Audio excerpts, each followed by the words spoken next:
everybody, welcome back to another episode. കുളിച്ച് സുന്ദരിയായിട്ട് എവിടേക്കാ പോകുന്നതെന്നല്ലേ? കുളിച്ചില്ല, സുന്ദരിയായി. സോ നമ്മൾ എപ്പോഴും കാറിൽ നിന്നൊരു വീഡിയോ സ്റ്റാർട്ട് ചെയ്യുകയാണെങ്കിൽ മനസ്സിലാക്കണം നമ്മൾ യാത്രയാണ്. Yes, we are out of town. പോകുന്നത് മറ്റൊന്നിനുമല്ല, ഞങ്ങൾക്ക് രണ്ടുപേർക്കും ഒരു എക്സാം ഉണ്ട്. എന്താണ് എക്സാമിൻ്റെ പേര് പറഞ്ഞാൽ എല്ലാവർക്കും അറിയും. IELTS നമ്മൾ എഴുതണം. അപ്പോൾ വിചാരിക്കും ഇവിടെ വന്നിട്ട് വീണ്ടും എന്തിനാ IELTS എഴുതുന്നത്? ശരിയാണ്, എനിക്കും ആ ചിന്തയുണ്ട്.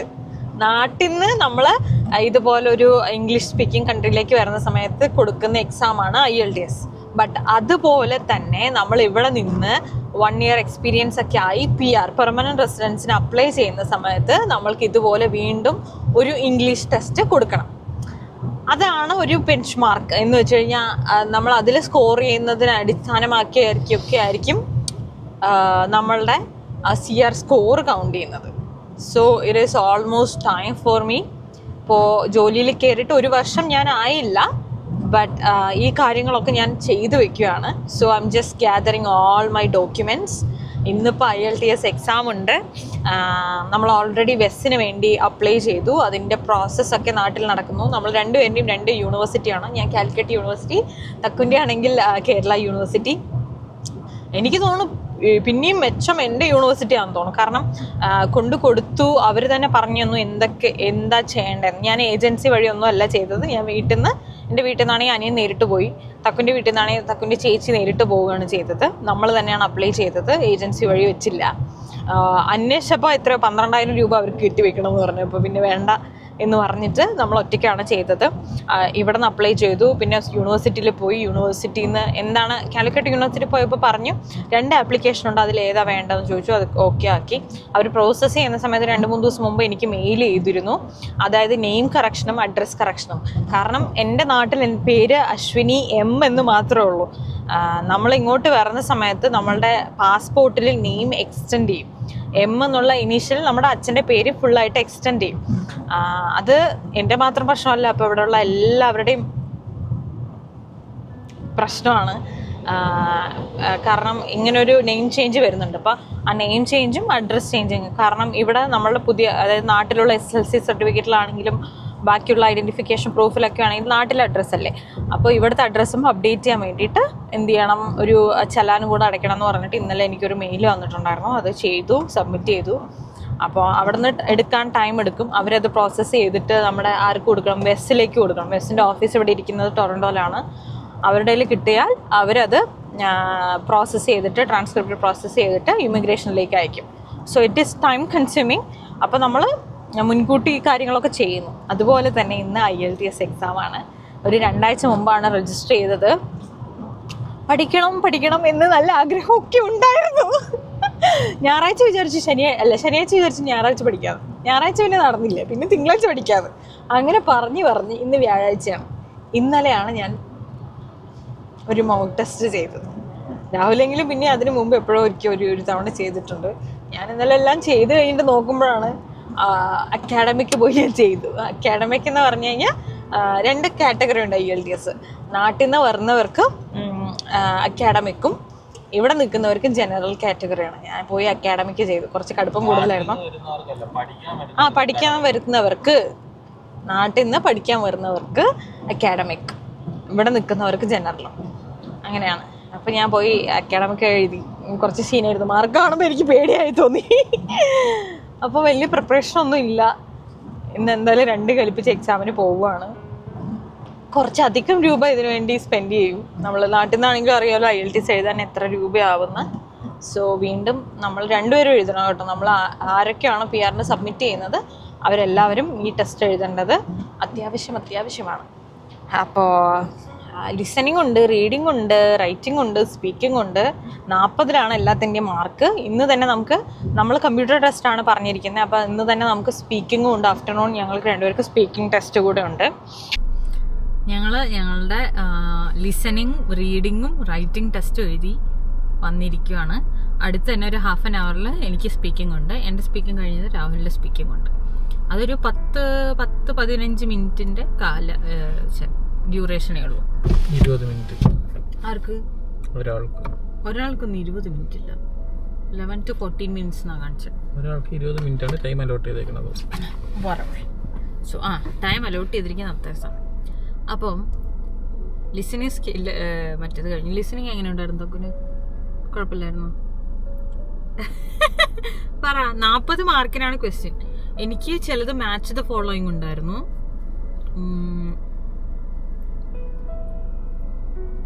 ചിലത് ഫില്ലിങ് ദ ബ്ലാങ്ക്സ് ഉണ്ടായിരുന്നു, ഒരു ടെലിഫോണിക് കോൺവെർസേഷൻ ഒക്കെ ഉണ്ടായിരുന്നു. എങ്ങനെ ഉണ്ടായിരുന്നു? പക്ഷെ എനിക്ക് മോക്ക് ടെസ്റ്റ് ചെയ്തതിനേക്കാളും ഇത് കുഴപ്പമില്ലാന്ന് എനിക്ക് തോന്നുന്നു. കാരണം ഒന്ന്, ഇപ്പൊ റീഡിങ് ആണെങ്കിൽ റൈറ്റിംഗ് ആണെങ്കിൽ മോക്ക് ടെസ്റ്റ് ചെയ്യുന്ന സമയത്ത് റൈറ്റിംഗിന്റെ സെക്ഷൻ മാത്രമേ തുറന്ന് കാണിക്കുള്ളൂ. അപ്പം വീണ്ടും ചോദ്യത്തിലേക്ക് പോകുമ്പോൾ ഇത് ക്ലോസ് ചെയ്തിട്ട് അങ്ങോട്ട് പോകണം, ക്ലോസ് ചെയ്തിട്ട് അങ്ങോട്ട് പോകണം. ഇപ്പൊ ഭയങ്കര ബുദ്ധിമുട്ടാണ്. ഇതിലെന്ന് പറഞ്ഞാൽ വലിയ സ്ക്രീനുമാണ്. ഒരു സൈഡിൽ റീഡിങ് പാസേജ് കംപ്ലീറ്റ് ആയി കാണും, മറ്റേ സൈഡിൽ ക്വസ്റ്റ്യൻസ് കാണും. അതുകൊണ്ട് പെട്ടെന്ന് ഇങ്ങനെ നാവിഗേറ്റ് ചെയ്യാൻ എളുപ്പമായിരുന്നു. ഞാനും രാഹുലും നാട്ടില് റിട്ടൺ പേപ്പർ ടെസ്റ്റിലാണ് എഴുതിയത്. ഇവിടെ ഇപ്പോൾ ആദ്യമായിട്ടാണ് കമ്പ്യൂട്ടർ ടെസ്റ്റ് എഴുതുന്നത്. അപ്പൊ നമ്മൾക്കത് കംഫർട്ടബിൾ ആവാത്തതിന്റെ ഒരു ഇതുണ്ടായിരുന്നു. എത്രയൊക്കെ പറഞ്ഞാലും നമ്മൾ കമ്പ്യൂട്ടറിൽ പെരുമാറുന്നു എന്നവരാണെന്ന് പറഞ്ഞാലും നമ്മൾക്ക് ഇവിടെ ഉള്ള ആൾക്കാരുടെ അത്രയും ടൈപ്പിംഗ് സ്പീഡൊന്നും ഇല്ല. ഇവര് നോട്ട്സ് എഴുതുന്നത് തന്നെ കമ്പ്യൂട്ടറിലാണല്ലോ, ലാപ്പിലാണ്. അവരുടെ അത്രയും ടൈപ്പിംഗ് സ്പീഡ് ഉണ്ടോ? ഇവര് തക്കു ടൈപ്പ് ചെയ്യാന്ന് പറഞ്ഞാലേ അവര് നോട്ട്സ് എടുക്കുന്നത് ടീച്ചർ ക്ലാസ്സിൽ ഇങ്ങനെ പറഞ്ഞുകൊണ്ടിരിക്കുന്ന ഇങ്ങനെ ടൈപ്പ് ചെയ്ത് പോകും. ഓരോ പാരഗ്രാഫ്, ഓരോ ബുള്ളറ്റ്, അപ്പൊ തന്നെ ടേബിൾ ഇടും. ടേബിളിൽ വേണ്ട കണ്ടന്റ്സ് ഒക്കെ ചെയ്യും. കില്ലാടി വരവേ. അപ്പം റൈറ്റിങ്ങും കുഴപ്പമില്ല, റീഡിങ്ങില് പാസേജും കുഴപ്പമില്ല. കാരണം ഞാൻ ഇന്നലെ മോക്ക് ടെസ്റ്റ് ചെയ്തത് അക്കാഡമിക്കിന്റെ ആയിരുന്നു. അപ്പൊ അതിൽ ഇത്രയും വലിയ പാസേജും കാര്യങ്ങളൊക്കെ ആയിരുന്നു. അപ്പൊ എനിക്ക് അങ്ങനെ അല്ലായിരുന്നു. ഓരോരോ സെക്ഷനിൽ ടൈറ്റിൽ ഉണ്ടായിരുന്നു. അപ്പൊ അതിന്റെ ചോദ്യങ്ങൾ എവിടെ പോകാം അങ്ങനെ തോന്നി. പക്ഷെ അറിയില്ല കേട്ടോ, നമുക്ക് റിസൾട്ട് വരുമ്പോഴറിയില്ല. ഇതിന്റെ 2-3 ദിവസത്തിനകത്ത് വരും. കാരണം കമ്പ്യൂട്ടർ ടെസ്റ്റ് ആയതുകൊണ്ട് വിത്തിൻ 2-5 ഡേയ്സിനകത്ത് വരുന്ന പറഞ്ഞു. അപ്പൊ അറിയാം വിവരം. ഞാൻ നാട്ടില് IELTS എഴുതുന്ന സമയത്ത് കോവിഡ് ആയിരുന്നു. 2020 എക്സാം സെന്റർ പാലക്കാട് ഉണ്ടായിരുന്നില്ല. അപ്പൊ തൃശ്ശൂർ പോകേണ്ട വന്നു. ബസ് സർവീസ് പോലും ഒന്നും അന്ന് സ്റ്റാർട്ട് ചെയ്തിട്ടുണ്ടായിരുന്നില്ല.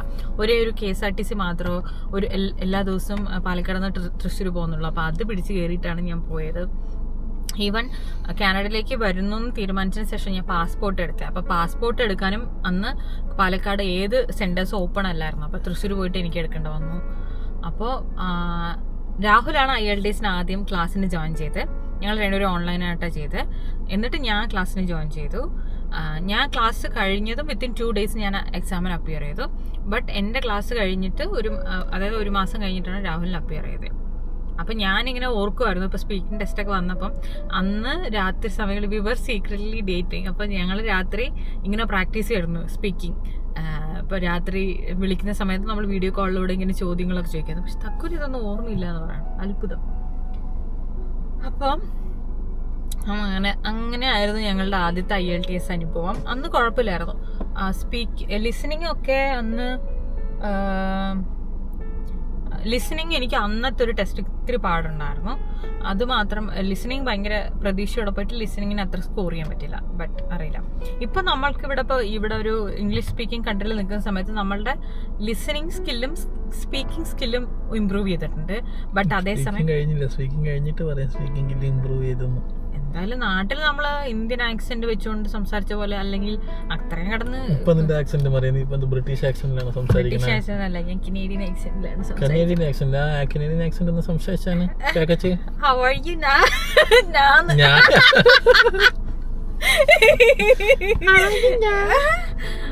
എന്താ അത് ലിസണിങ്ങും നമ്മുടെ സ്പീക്കിങ്ങും ഇമ്പ്രൂവ് ചെയ്യും. പക്ഷെ അതേസമയം നമ്മളുടെ എഴുത്തും നമ്മുടെ വായനയും വളരെ കുറവാണ്. ഇവിടുത്തെ പഠനം കോളേജിൽ പഠിക്കുമ്പോൾ നമുക്ക് അധികം ഇങ്ങനെ വായിക്കാനും ഇല്ല, എഴുതാനും ഇല്ല. അപ്പൊ അത് അത്രയും ഉണ്ടായിരുന്നില്ല. അതൊക്കെയായിരുന്നു എന്റെ ടെൻഷൻ. ഇപ്പൊ ഇത്രയും കാലം കഴിഞ്ഞിട്ട് വീണ്ടും ഒരു ടെസ്റ്റ് എടുക്കുമ്പോൾ എന്തോ ഈ പറഞ്ഞ പോലെ വലിയ പ്രാക്ടീസ് ഒന്നും ഇല്ലാതെ വന്ന് ഇങ്ങനെ ഇരിക്കുന്നുണ്ട്. കഴിഞ്ഞു. ഇനി എന്താ? അപ്പോ എൻ്റെ കാനഡയിലുള്ള ജേർണി സമയം മൊത്തം കോവിഡ് ആയിരുന്നു. ഞാൻ IELTS പഠിച്ചത് ഓൺലൈനായിട്ടായിരുന്നു. ടെസ്റ്റൊക്കെ എടുത്തത് തൃശ്ശൂർ വെച്ചിട്ടായിരുന്നു. എൻ്റെ ബയോമെട്രി ഞാൻ എടുത്തത് ബാംഗ്ലൂരായിരുന്നു. ഓവർനൈറ്റ് ഞാൻ ട്രെയിൻ കയറിപ്പോയി. അവിടെ രാവിലെ മൊത്തം കറങ്ങി, ബയോമെട്രിയും കഴിഞ്ഞ് വീണ്ടും കറങ്ങി കൊമേഴ്ഷ്യൽ സ്ട്രീറ്റിൽ ഒറ്റയ്ക്ക് കേട്ടോ, ഒറ്റയ്ക്ക് കൊമേഴ്ഷ്യൽ സ്ട്രീറ്റിലൊക്കെ പോയി ഷോപ്പിംഗ് ഒക്കെ ചെയ്ത് തിരിച്ചു വന്നു. പിന്നെ മെഡിക്കൽ എടുത്തത് ഓഫ് കോഴ്സ് വേറെ എവിടെയും ഞാൻ പോയില്ല, കാരണം ട്രിവാൻഡ്രത്താണ് പോയത്, ബിക്കോസ് ഹി വാസ് ദെയർ. അതുകൊണ്ട് ട്രിവാൻഡ്രത്ത് പോയി. അതുപോലെ തന്നെ ഒരു ദിവസം തലേദിവസം രാത്രി പോയി എല്ലാവിടെയും കറങ്ങി. അടുത്ത ദിവസം മെഡിക്കൽ എടുത്തു. ആ ഹോസ്പിറ്റലിന്റെ പേരെന്താ? കിംസ് അല്ലേ? കിംസിന്റെ പുതിയ ബിൽഡിംഗ് അല്ലായിരുന്നു അത്? കിംസിന്റെ പുതിയ ബിൽഡിങ്ങിൽ ആയിരുന്നു മെഡിക്കൽ ഉണ്ടായിരുന്നത്. മെഡിക്കൽ കഴിഞ്ഞ് പിന്നെ വിസയൊക്കെ അപ്ലൈ ചെയ്തു. എന്നിട്ട് വീണ്ടും വലിയൊരു നീണ്ട കാത്തിരിപ്പായിരുന്നു. എനിക്കുണ്ടല്ലോ 3 റെഫ്യൂസൽ കിട്ടി. 3 റെഫ്യൂസൽ, സെയിം പ്രോഗ്രാം. 3 റെഫ്യൂസൽ കിട്ടി. 3 റെഫ്യൂസൽ കിട്ടിയപ്പോഴത്തേക്ക് ഞാൻ ശരിക്കും തകർന്നു. ആദ്യത്തെ റെഫ്യൂസലേ തകർന്നു. 2020 നവംബർ 11 ഞാൻ എൻ്റെ അപ്ലിക്കേഷൻ വെച്ചത്. പിന്നെ അതൊരു നീണ്ട പ്രോസസ്സായിരുന്നു. റിഫ്യൂസൽ വന്നു, വീണ്ടും അപ്ലൈ ചെയ്തു, റിഫ്യൂസൽ വന്നു, വീണ്ടും അപ്ലൈ ചെയ്തു. കവർ ലെറ്റർ മാത്രം മാറ്റിയിട്ട് അപ്ലൈ ചെയ്തുകൊണ്ടേയിരിക്കുമായിരുന്നു. Was very devastating. ജോലിയും കളഞ്ഞ് വീട്ടിലിരിക്കുകയാണ്. മൊത്തത്തിൽ ഭയങ്കര പ്രഷറായിരുന്നു ആ സമയത്ത്.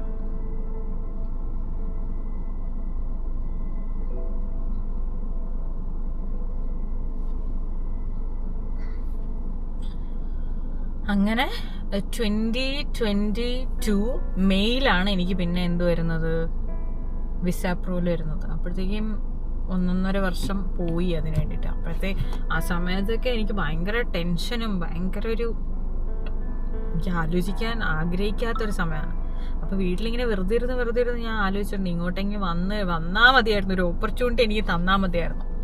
അപ്പം അങ്ങനെ പറയുകയാണെങ്കിൽ ഞാൻ ഇവിടെ കാനഡയിലേക്ക് വന്നിട്ട് എൻ്റെ എല്ലാ ഓപ്പർച്യൂണിറ്റീസും ഞാൻ യൂട്ടിലൈസ് ചെയ്തു എന്ന് വേണമെങ്കിൽ പറയാം. ഇപ്പോൾ യൂട്ടിലൈസ് ചെയ്തുകൊണ്ടിരിക്കുകയാണെന്ന് വേണം പറയാം.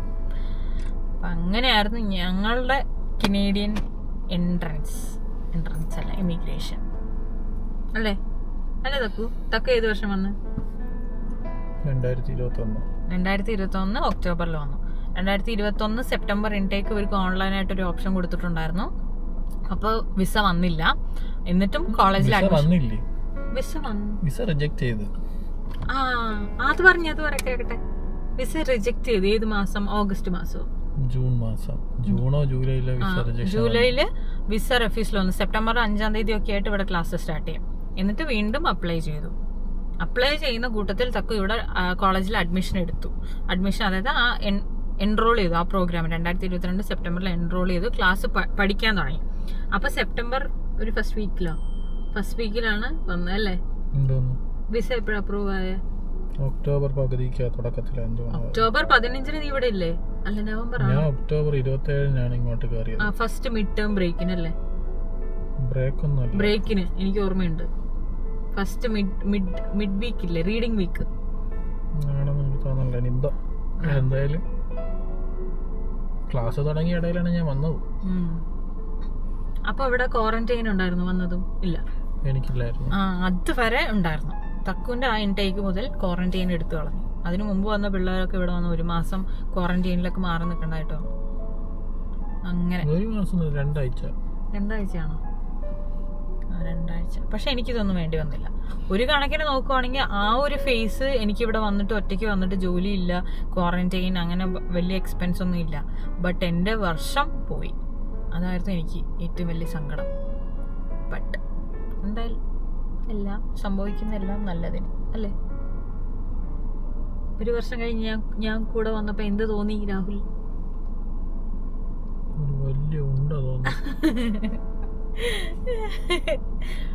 രാഹുൽ ആക്ച്വലി ഞാൻ പഠിച്ച അതേ കോളേജിലായിരുന്നു ആദ്യം ഇനീഷ്യലി അപ്ലൈ ചെയ്തിരുന്നത്. ബട്ട് എന്റെ പന്ന കോളേജ് ആയതുകൊണ്ട് ദൈവഭാഗ്യം കൊണ്ട് എന്നെ അവരവിടെ നിന്ന് മാറ്റി. അങ്ങനെയല്ല, എന്റെ പന്ന കോളേജാണ്. അതുകൊണ്ട് ഞാൻ ആർക്കും റെക്കമെൻഡ് ഒന്നും ചെയ്യില്ല. ഞാൻ ചൂസ് ചെയ്ത പ്രോഗ്രാം അവർ ക്യാൻസൽ ചെയ്തു. എന്നിട്ട് ഇവിടെ വന്നിട്ട് വരുന്നതിന്റെ ട്രാവൽ ഡേറ്റ്, അതായത് എന്നാണോ ഫ്ലൈറ്റ് കയറുന്നത് അതിന്റെ തലേദിവസം അവർ കോഴ്സ് സസ്പെൻഡ് ചെയ്തു. എന്നിട്ട് ഞാൻ വേറൊരു പ്രോഗ്രാം എടുത്തു. അപ്പം അതാണ് പഠിച്ചതും അതിലാണ് ഇപ്പം ഞാൻ ജോലി ചെയ്യുന്നതും. അതുപോലെ ഒരുപാട് പേർക്ക് അങ്ങനത്തെ ബാഡ് എക്സ്പീരിയൻസ് ഉണ്ടായിട്ട്, അതായത് ഇങ്ങനെ ഓരോ പ്രോഗ്രാം എടുത്തിട്ട് മാക്സിമം പിള്ളേരെ അതിനകത്ത് കുത്തിക്കയറ്റുക, മറ്റേ പ്രോഗ്രാം ഓപ്പൺ ആക്കി വെക്കുക, അതിന് ഡിമാൻഡ് പോകുമ്പോൾ അടുത്ത വർഷം ആ പ്രോഗ്രാം തുടങ്ങുക.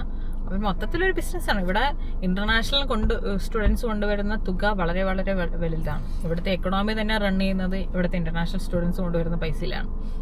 സോ അങ്ങനെ ഞങ്ങൾ രണ്ടുപേരും 2 ഭാഗത്ത് നിന്നാണ് പഠിച്ചത്. ഏകദേശം പാലക്കാടും തിരുവനന്തപുരവും പോലെ നയഗ്ര ഫാൾസും ലിൻസിയും, അങ്ങനെ 2 ഡിഫറെൻറ്റ് പ്ലേസസിൽ നിന്ന് പഠിച്ചു. അത് കഴിഞ്ഞിട്ട് എൻ്റെ പഠനം രാവിലെ 2023 പാസ് ഔട്ടായി. ഞാൻ 2024 പാസ് ഔട്ടായി. എൻ്റെ പാസ് ഔട്ട് ആവുന്ന സമയത്ത് രാഹുൽ നാട്ടിൽ ഒരു സുഖചികിത്സയ്ക്ക് പോയിരിക്കുകയായിരുന്നു. അപ്പോഴത്തേക്കും രാവിലെ തിരിച്ചു വരുമ്പോഴത്തേക്ക് എനിക്ക് ജോലിയായി, ഞാൻ വീട് മാറി, ഒക്കെ കഴിഞ്ഞു. എന്നിട്ട് സുഖം, സ്മൂത്ത് ലാൻഡിങ് ആയിരുന്നു അല്ലേ? വരുമ്പോ എന്തോ വീടുണ്ട്, കാറുണ്ട്, എല്ലാം ഉണ്ട്,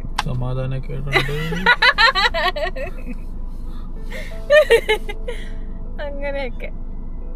ഇപ്പൊ 1 വർഷം ആയില്ല ഞാൻ ജോലിക്ക് കയറിയിട്ട്. നമുക്ക് 1 വർഷം ആവണം ഇവിടെ വിസ അപ്ലൈ ചെയ്യാനായിട്ട്. വിസ അല്ല, PR അപ്ലൈ ചെയ്യാനായിട്ട് 1 വർഷം ആയിട്ടില്ല. ബട്ട് ഈ പറഞ്ഞ പോലെ നമ്മുടെ എല്ലാ ഡോക്യുമെന്റ്സും നമ്മളിങ്ങനെ ഗ്യാദർ ചെയ്തുകൊണ്ടിരിക്കുകയാണ്. യൂണിവേഴ്സിറ്റിയിൽ ആ കാര്യങ്ങൾ ചെയ്തു, ഇനി IELTS ചെയ്തു. ഇനി ഒരു ലോയറെ നമ്മൾ ഹയർ ചെയ്തിട്ട് വിസ പ്രൊസീജിയേഴ്സ് കംപ്ലീറ്റ് ചെയ്യണം. ഞങ്ങളുടെ സ്പീക്കിംഗ് ടെസ്റ്റൊക്കെ കഴിഞ്ഞു. എനിക്കെന്തോ ഇൻവിജിലേറ്റർ വലിയ കണ്ടിട്ട് സുഖം തോന്നിയില്ല. He was so rude. അങ്ങനെ സെൻറ്റൻസ് കംപ്ലീറ്റ് ചെയ്യാൻ പോലും അങ്ങനെ സമയത്തില്ല. എന്തോ മൊത്തത്തിലൊരു വല്ലാത്തൊരു ആറ്റിറ്റ്യൂഡിലിരിക്കുന്ന മനസ്സിലായി. എന്തൊക്കെ പറഞ്ഞു. തക്കുനും കുഴപ്പമില്ല എന്നൊക്കെ പറഞ്ഞു. തക്കുവിന് ഇഷ്ടപ്പെട്ട ടോപ്പിക്കിനെ കുറിച്ചൊക്കെയാണ് സംസാരിക്കാൻ പറഞ്ഞത്. എനിക്കെന്തോ നമ്മളിപ്പോൾ എവിടെ താമസിക്കുന്നത്, സ്മോൾ ബിസിനസ് അവിടെ ഉണ്ട്, നമ്മളിപ്പോൾ എവിടെ താമസിക്കുന്നു, അവിടെ റൺ ചെയ്യുന്ന സ്മോൾ ബിസിനസ് എന്തൊക്കെയാണ്, അതിനെക്കുറിച്ച് പറയുമോ, ഭാവിയിൽ സ്മോൾ ബിസിനസ് റൺ ചെയ്യാൻ താല്പര്യമുണ്ടോ, പിന്നെ ഒരു 2 മിനിറ്റ് ഭാവിയിൽ ഏതെങ്കിലും കോഴ്സ് പഠിക്കാൻ താല്പര്യമുണ്ടെങ്കിൽ എന്ത് പഠിക്കും, എവിടെ പഠിക്കും, എന്തിനു പഠിക്കും, റെക്കമെൻഡ് ചെയ്യുന്ന കാര്യം എന്താ, ഇപ്പോഴത്തെ government schools university free education കൊടുക്കണമെങ്കിൽ കാരണം എന്താ, നമ്മുടെ നാട്ടിൽ കൊടുക്കുന്നുണ്ടോ, അങ്ങനെയൊക്കെ ഒരുപാട് ചോദ്യങ്ങളൊക്കെ ചോദിച്ചു. അപ്പോഴത്തേക്ക് എക്സാമൊക്കെ കഴിയുമ്പോഴത്തേക്ക് നല്ലോണം വിഷമം. പിന്നെ കഴിക്കണമല്ലോ. ഞങ്ങൾ സെർച്ച് ചെയ്തത് ചൈനീസ്, വിയറ്റ്നാമീസ് പ്ലേസ് അല്ലെങ്കിൽ ജാപ്പനീസ് പ്ലേസ് ആണ്. തപ്പി ഡ്രൈവ് ചെയ്ത് വന്നത് അതാണ്. പക്ഷെ ഇത് ഡൗൺ ടൗണിലാണ്. അപ്പോൾ നേരെ പാർക്ക് ചെയ്യാൻ സ്പോട്ട് കിട്ടിയില്ല. അത് കഴിഞ്ഞതും പിന്നെ പാർക്ക് ചെയ്യാൻ ഒട്ടും കിട്ടുന്നത് നമ്മളിവിടെ കിടന്ന് കറങ്ങി. എന്നിട്ട് അടുത്ത് കണ്ടൊരു റെസ്റ്റോറൻറ്റിൽ കയറി. This is an Italian Greek place. ഞാനൊരു ഇഷ്ടത്തോടെയും അല്ലാതെയും ഞാനൊരു ഫെറച്ചീനി ആൽഫ്രെഡോ പാസ്തയാണ് ഓർഡർ ചെയ്തത്. തക്കു ചിക്കൻ പാഴ്മിയാന ഓർഡർ ചെയ്തിട്ടുണ്ട്. എങ്ങനെ ഉണ്ടായിരുന്നു? നല്ല രസമുണ്ടായിരുന്നോ? ഇൻവിജിലേറ്റർ അടിപൊളിയായിരുന്നോ?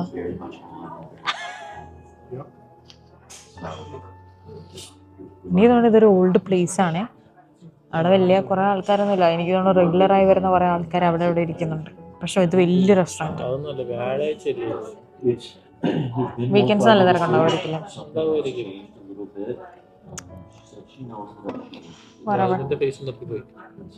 എന്തായാലും നമ്മളുടെ ഇന്നത്തെ ഒരു ദിവസം മൊത്തം ഇതിനു വേണ്ടി പോയിട്ടുണ്ട്. എന്തായാലും രാവിലെ കയറിയതാണ്. അപ്പം സമയം ഇപ്പം എത്രയായി? 2:40 അമ്മേ. ഇനി പുറത്തൊക്കെ പോയെന്ന് ചെറുതായി ഒന്ന് ഷോപ്പ് ചെയ്തിട്ട് വീട്ടിലോട്ട് പോകാമെന്ന് വിചാരിക്കുന്നത്. ഇന്നാണെങ്കിൽ നശിച്ച മഴ എന്ന് പറയാനില്ല, ഒരു ചാറ്റൽ മഴ. പുറത്തിറങ്ങി നടക്കാനും പറ്റില്ല, ഭയങ്കര ശക്തമായ മഴയില്ല, മൊത്തം ക്ലൗഡി ക്ലൈമറ്റാണ്. ഇന്ന് പുറത്തിറങ്ങുന്നത് വൃത്തിയിട്ട കാലാവസ്ഥയായിരിക്കും.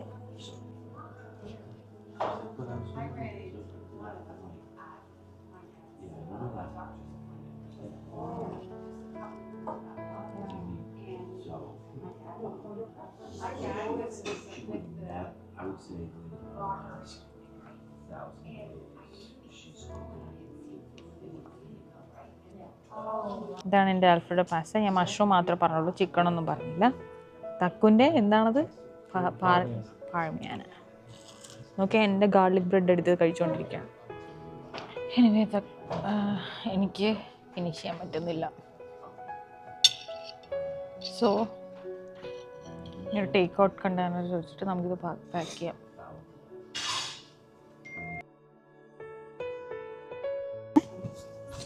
നമ്മളിവിടുത്തെ ഹഡ്സൺ ബേയിൽ വന്നിരിക്കുകയാണേ. അപ്പോൾ കടയുടെ ഫ്രണ്ടിൽ എഴുതി വെച്ചിട്ടുണ്ട് 10 ദിവസത്തിനകത്ത് ഈ കട അടച്ചു കൂട്ടി പോവുകയാണ്. അപ്പോൾ ഇവിടെയുള്ള സാധനങ്ങളൊക്കെ ഒഴിപ്പിക്കണം, എല്ലാം ഓഫറിനാണ്, 70% ഓഫാണ്.